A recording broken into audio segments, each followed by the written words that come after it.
Good morning students, मैं कन्हैया कुमार झा आप लोगों को गायत्री एकेडमी सोगनी की क्लास में स्वागत करते हैं।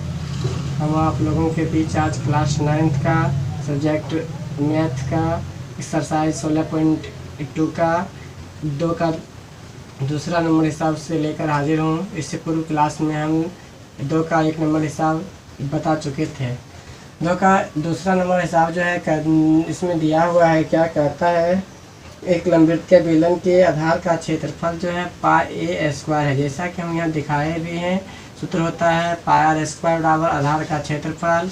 तो पाई आर स्क्वायर बराबर पाई ए स्क्वायर, तो पाई पाई दोनों कैंसिल हो गया, स्क्वायर स्क्वायर भी कैंसिल हो गया, आर बराबर निकला ए सेंटीमीटर और ऊंचाई आपको 20 सेंटीमीटर दिया हुआ है। तो बेलन का बकबीज क्षेत्रफल पूछता है। बेलन का बकबीज क्षेत्रफल का फार्मूला होता है 2 पाई आर एच 2 इंटू पाई को पाई रहने देंगे, आर का वैल्यू ए और ऊंचाई का value b, 2 pi a b centimetre square answer हो जाएगा आपको। नेक्स्ट हिसाब फिर पुनः देखें।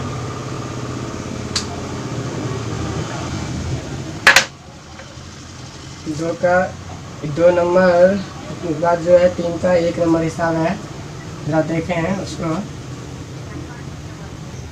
तीसरा का 1 नंबर जो हिसाब जो है कहता है क्या, यदि किसी लंबवृत्तीय बेलन की आधार की त्रिज्या जो है आधी कर दी जाए और ऊंचाई में कोई परिवर्तन नहीं रहे, ऊंचाई यानी अपरिवर्तित रहे, तो मूल बेलन का आयतन तथा नए बेलन के आयतन का अनुपात निम्नलिखित में से कौन सा होगा।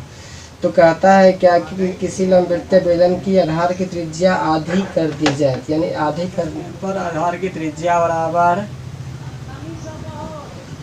आधी करने पर आधार की त्रिज्या बराबर r/2, चूँकि त्रिज्या होता है r होता है, तो आधी करेंगे तो हो जाएगा r/2 हो जाएगा। ऊंचाई में कहता है कोई परिवर्तित नहीं रहने पर, ऊंचाई तो आपका ये h ही है। तो आपको कह रहा है मूल बेलन का आयतन और नए बेलन के आयतन का अनुपात निम्नलिखित में से कौन सा होगा। तो लिखेंगे अनुपात बराबर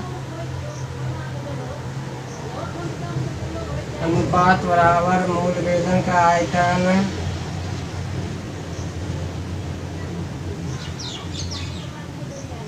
बटे नए बेलन का आयतन है।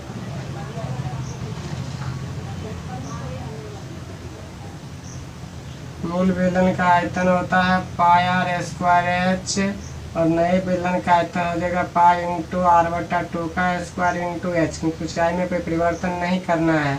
पाई पाई कैंसिल हो गया, एच एच कैंसिल हो गया, हमको बच गया r स्क्वायर बटे r स्क्वायर बटा 4, यानी r स्क्वायर गुना 4 बटे r स्क्वायर कट गया, 4/1 यानी 4:1 आएगा, आपका आंसर होगा, यानी आपका आंसर नंबर सी होगा।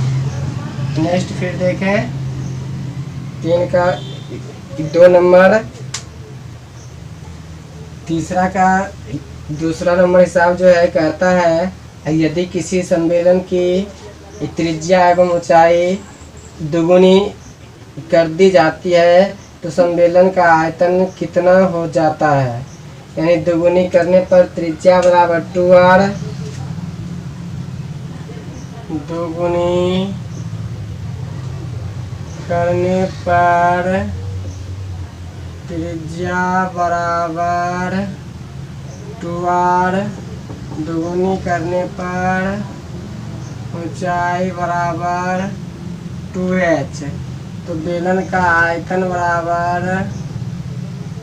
फार्मूला होता है आपको पाई आर स्क्वायर एच, तो पाई को पाई ही रहने दीजिए, r 2r का स्क्वायर इंटू 2h का इंटू 2h, तो हो जाएगा pi into 4r square into 2h, 4 दूना 8 पाई आर स्क्वायर एच। आप देख रहे हैं कि बेलन का आयतन जो होता है पाई आर स्क्वायर एच होता है। तो इसमें जो है जब हम त्रिज्या दुगुनी किए और ऊंचाई भी दुगुनी किए तो बेलन का आयतन जो है वह कितना गुना हो गया, 8 गुना हो गया। यानी आपका आंसर नंबर जो है बी होगा, कितना 8 गुना।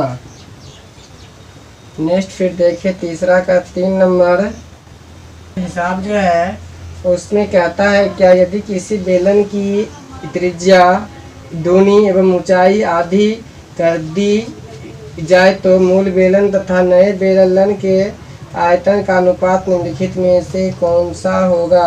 यानी दूनी करने पर त्रिज्या बराबर 2r, दूनी करने पर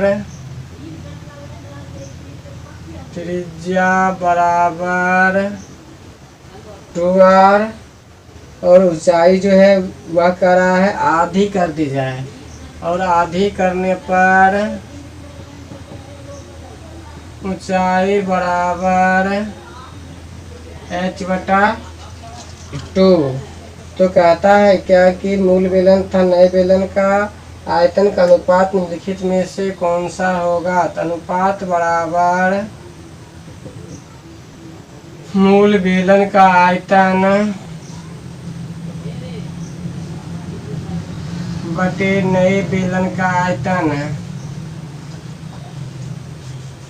नए बेलन का आयतन, तो मूल बेलन का आयतन πr²h, नए बेलन का आयतन पाई इंटू 2r का स्क्वायर इंटू h/2। पाई तो आपको कट जाएगा, बच गया r² h/2 दूना 4r² इंटू h/2 दूना 4 कट गया, h कट गया, r² कट गया, 1/2 यानी 1:2 होगा। तो आप लोगों से रिक्वेस्ट है कि वीडियो को पूरा देखें, लाइक और सब्सक्राइब करना नहीं भूलें। तब तक के लिए धन्यवाद। हम अगले वीडियो में फिर आपसे मिलेंगे।